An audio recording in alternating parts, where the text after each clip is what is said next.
सरस्वती को नमन करता हूँ, माँ गंगा के तटों, नर्मदा के प्रांगण और श्री गुरु गोविंद सिंह की तलवार की जमीन बिहार की तरफ से ये चरखी दादी और पावन वस्त्रों को नमस्कार करता हूँ।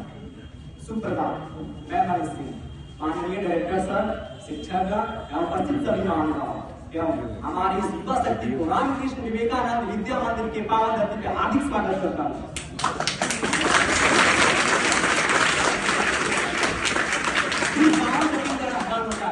और ये बार-बार इस पर सवाल उठाया गया कि मैं थिएटर में क्यों मजबूर किया जाता है कि जब राष्ट्रगान हो तो आप खड़े हो जाओ। हमें नहीं खड़ा होना, इतने बड़े-बड़े सब बोले जाए हमारे देश में, परंतु वही लोग उसी थिएटर में समोसे की लाइन में आधे-आधे घंटे तक खड़े रहते हैं। 52 सेकंड खड़े होने में तुमको है ऐतराज पड़े, 52 सेकंड खड़े होने में तुमको है ऐतराज पड़े, कोई सियाचिन की सरहद पे बर्फ हो गया खड़े-खड़े। आजादी का असली मतलब वही समझ सकता है जो कभी गुलामी को। हम बहुत ही सौभाग्यशाली है कि हमारा जन्म स्वतंत्र भारत में हुआ। यूं आजादी का बात तो 1857 में चल चुकी थी, परंतु निशान बनकर 1947 में हमारे देश को आजाद कराया। मैं उन्हें शब्द चढ़ाता हूँ, भूल नहीं है मेरे पास। मैं उन्हें शब्द चढ़ाता हूँ, हिंद जिसका जान था, नाम हिंदुस्तानी जिसका मजहब हिंदुस्तान था।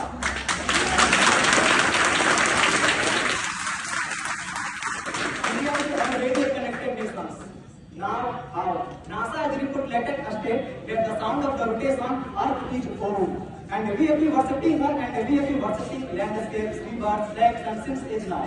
Which state that of the culture is born out of the geographic country. चलने वाले चलते रहेंगे, यूट्यूब पे पलते रहेंगे। चलने वाले चलते रहेंगे, यूट्यूब पे पलते रहेंगे। तुम तो छोड़ो, तुम्हारी बात से नहीं रुकने वाले, हम हिंदुस्तानी हैं।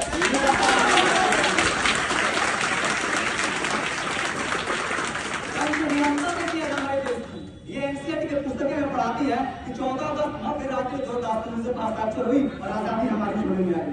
क्षमा करेंगे, मैं उस सेलुलर जेल के छत में कविता पढ़ के आया हूँ। और आपको कभी मौका मिले आप उस ट्रिप पे जाइए, माथा टिकी और अनुभव करिए कि कितनी कुर्बानी और कितने प्रयासों के बाद आजादी हमारी होने में आई।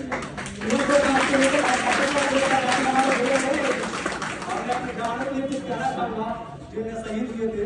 कतरा कतरा खून दिया था, दी जवानी जुनून दिया था, खड़े अंग्रेज माने नहीं तो गोलियों से भून दिया था।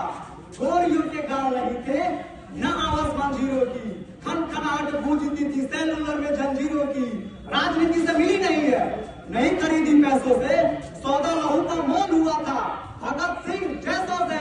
और माओ ने गोलियां खाई थी बेटे लग के फंदों पर, आजादी की डोली उठी है कुर्बानी के कंधों पर।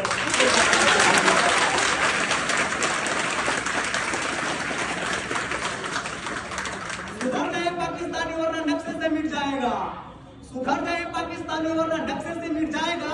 हिंदुस्तान जिंदाबाद तेरा रोम रोम चिल्लाएगा।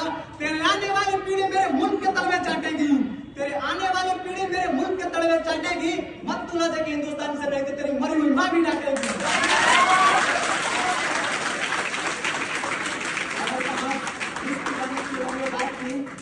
आज लाल किले पे तिरंगा लहराता है तो मैं उस तिरंगे से कुछ कहना चाहता हूँ। प्यासे वीरों का लहू का पुन्नात पिलाने आया हूँ, मैं तिरंगा सलाम तुझे पर याद दिलाने आया हूँ। ना जाने तेरे खातिर कितने तो के पलक झपकते खाली हो गई, झांसी वाली तलवारें आजादी को मतवाली हो गई। तेरे खातिर ज्वार उड़ाता बंदूकों पर नलियों में, उधम सिंह ने उधम मचाया लंदन वाली गलियों में। आजाद भी का दीवाना था जिसने तुझसे प्यार किया, तेरे खातिर लाला ने हर किले का वार किया। तेरे खातिर लाला ने जल्दी बाती आगे कर दी, गोरी लाठी पर टक्कर देने अपनी छाती आगे कर दी। और जालियांवाला बाग जिनका इनकलाब सुनाता है, उनकी बस 2 सांसों के बल तू आज तलक लहराता है, आज तलक लहराता है।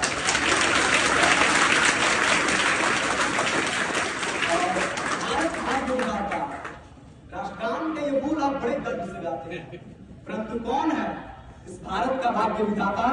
चलिए आज हम बताते हैं। जिसके मेहनत पर ये 140 करोड़ का देश चलता है, जिसका हल चलता है वो देश के हर मुश्किल का हल चलता है, जो हवाओं की बोली समझता है, आसमान का रंग पहचानता है, वो जो ऊपर से इंसान और अंदर से फरिश्ता है, इस धरती से जिसका माँ और बेटे का रिश्ता है। हमारे अन्नदाता, हमारे कर्णधार, ये किसान, यही तो है भारत भाग्य विधाता। 7 सुरों को मिलाकर एक लय बोलो, आज 7 सुरों को मिलाकर एक लय बोलो, और जिसके अंदर हो एक हिंदुस्तानी का खून केवल वही भारत माँ की जय बोलो। भारत माता की